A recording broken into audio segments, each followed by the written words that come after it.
And I know nobody likes abortion, okay? But you can't tell somebody what to do. I mean, she has rights over this, especially if she doesn't like the guy that got her pregnant. Like, she doesn't want anything to do with your genes. Get over it, especially if she were raped and all this. So now here's what happens.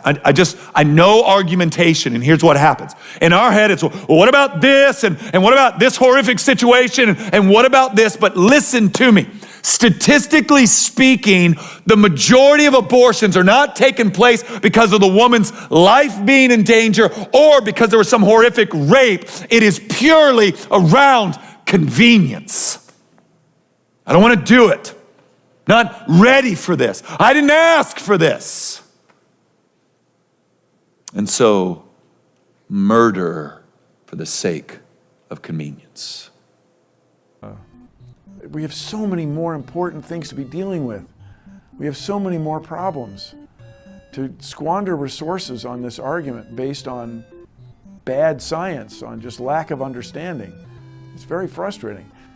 You cannot help but notice. I mean, I'm not the first guy to observe this. You have a lot of men of European descent passing these extraordinary laws based on ignorance. When Roe v. Wade was passed in 1973, there was no 3D sonogram. There was no ability, look at me, to watch our babies smile at us before they were born. Who are medical researchers looking diligently. By 8 weeks, that's not even the first trimester, 8 weeks, your wife's probably still throwing up. 8 weeks, babies will suck their thumbs. We see that they respond to sound. There's evidence building that they're dreaming. Here's a crazy one. You ready for this one? They recoil from pain.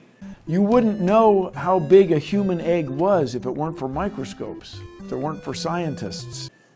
So what really the ability to do sonograms has shown us is that when doctors need to draw blood or take a sample and they stick a needle up there to do that, the baby at 8 weeks will pull its heel up, will pull back in away from the needle. Why? Because at 8 weeks, all major organs are functioning, which means you have a nervous system that's developed and you have a brain that receives signals that hurts. If you're going to hold that as a standard, that is to say, if you're going to say when an egg is fertilized, it's therefore has the same rights as an individual, then whom are you going to sue? Whom are you going to imprison? Every woman who's had a fertilized egg pass through her? Every guy whose sperm has fertilized an egg and then it didn't become a human? Have all these people failed you? It's just a reflection of a deep scientific lack of understanding. And you literally, or you apparently literally don't know what you're talking about. We see that the heart is pumping, the liver is making blood cells, the kidneys are clearing fluids, and there's a fingerprint. By 21 weeks, a baby with just a little bit of help can live outside the womb. 21 weeks. Now listen to me. Nearly all of the 1 million abortions committed in the Western world last year were performed after this period of time.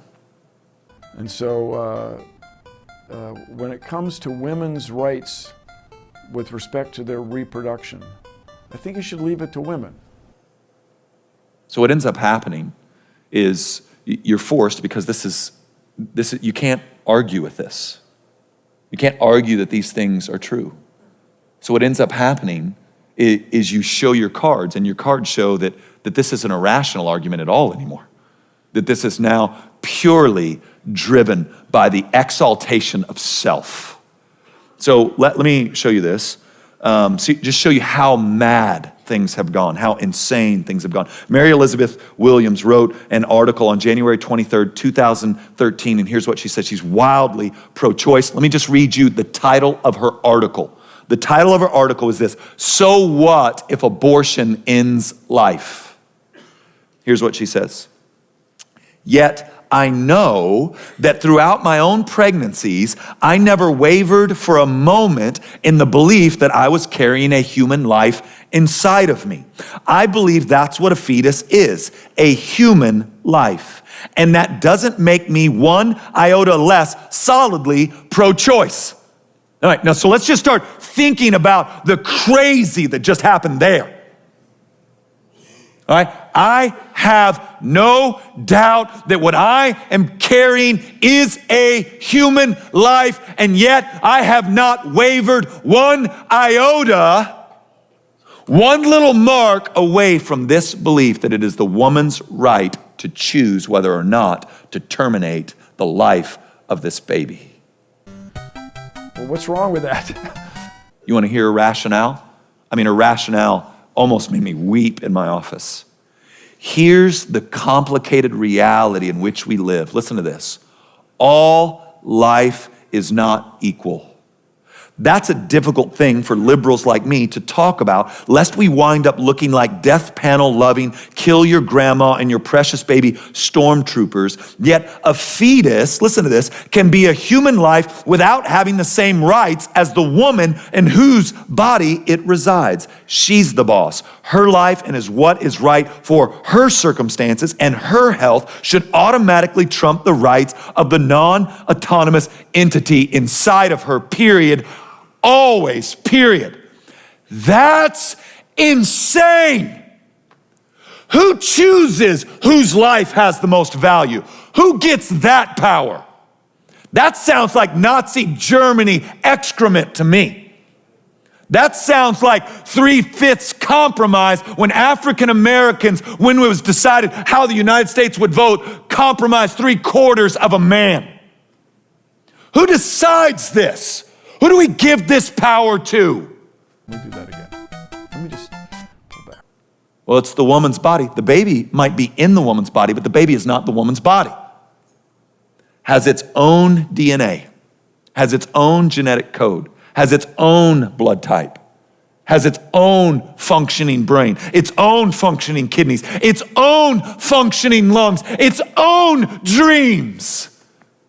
It's not the woman's body. It's in the woman's body. That's not the same. To not tell women what to do. And the argument is, woman should get to choose what she does with her body. Bull. Go prostitute yourself, see if you get arrested. You don't. I don't have the right to do whatever I want with my body. No one does. That's this kind of weird, ethereal argumentation that's so detached from rational thought that it shows that our consciences have been seared. But you can't tell somebody what to do. But the argument is, no. You don't get to tell me what I get to do with my body. Of course they do. You can't do whatever you want. Tell you what, drive 95 miles an hour naked on the way home today. Just do it. Let's see if you can do whatever you want. See what kind of rights you have. Our elected democratic republic gets to tell us all sorts of things that we can and can't do. And right now, what they're telling us we can do is murder babies.